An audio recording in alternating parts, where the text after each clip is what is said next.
నమస్తే, welcome to our voice. నేను journalist నవత. ఉత్తరప్రదేశ్, రాజస్థాన్, మహారాష్ట్ర వంటి రాష్ట్రాలలో అనుకున్న ఫలితాలను సాధించినప్పటికీ బీజేపీ దాని మిత్రపక్షాలు దక్షిణ భారత్లో మాత్రం నిలదొక్కుకోగలిగాయి. ఉత్తరప్రదేశ్, మహారాష్ట్ర, రాజస్థాన్ తదితర రాష్ట్రాల్లో 60 నుంచి 70 సీట్ల వరకు కోల్పోయిన ఎన్డీఏ పక్షాలు దక్షిణాదిన 50 సీట్ల వరకు గెలుచుకున్నాయి. ఈ స్థానాలే కమలనాథులను మ్యాజిక్ ఫిగర్ ని అందుకునేలా చేశాయి. గత ఎన్నికల్లో బీజేపీతో విభేదించి ఒంటరిగా పోటీ చేసిన తెలుగుదేశం ఈసారి మాత్రం ఎన్డీఏ కూటమిలో చేరిపోయింది. ఆ పార్టీ అనూహ్యంగా ఆంధ్రప్రదేశ్లో 16 సీట్లను గెలుచుకొని ఎన్డీఏకు ఊపిరిపోసింది. టీడీపీ మద్దతుతో బీజేపీ సైతం ఏపీలో 3 సీట్లను గెలుచుకోగలిగింది. ఇక తెలంగాణలో బీజేపీ తన సీట్లను రెట్టింపు చేసుకోగలిగింది. గత ఎన్నికల్లో 4 సీట్లను గెలుచుకున్న కమలనాథులు ఈ ఎన్నికల్లో 8 సీట్లను గెలుపొందారు. 6 నెలల క్రితం జరిగిన అసెంబ్లీ ఎన్నికల్లో కేవలం 14% ఓట్లను మాత్రమే పొందిన బీజేపీ లోక్సభ ఎన్నికల నాటికి 35% ఓట్లను సాధించడం గమనార్హం. మరో దక్షిణాది రాష్ట్రం కర్ణాటకలో కూడా కాంగ్రెస్ అధికారంలో ఉన్నప్పటికీ బీజేపీ తన ఆధిపత్యాన్ని ప్రదర్శించింది.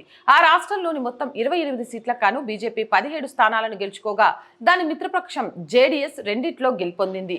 బీజేపీ మొదటిసారిగా కేరళలో విజయం సాధించడం ద్వారా చరిత్ర సృష్టించింది. అనేక పర్యాయాలు ఆ రాష్ట్రాల్లో ఖాతా తెరిచేందుకు కమలనాథులు విఫల ప్రయత్నం చేశారు.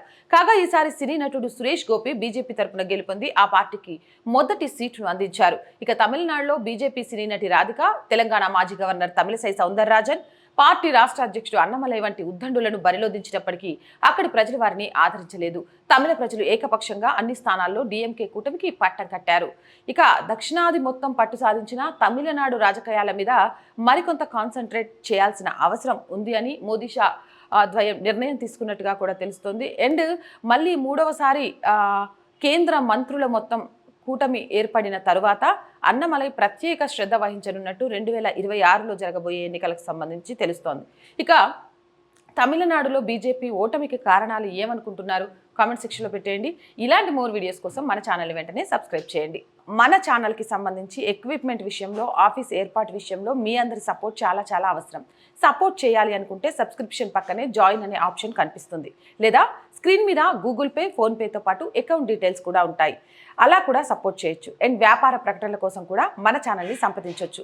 8328500576 ఈ నెంబర్కి కాల్ చేసి మీ వ్యాపార ప్రకటనతో మాకు సపోర్ట్ చేయడంతో పాటు మీ వ్యాపారాన్ని కూడా డెవలప్ చేసుకోవచ్చు. Stay with us and subscribe our channel. జై భారత్.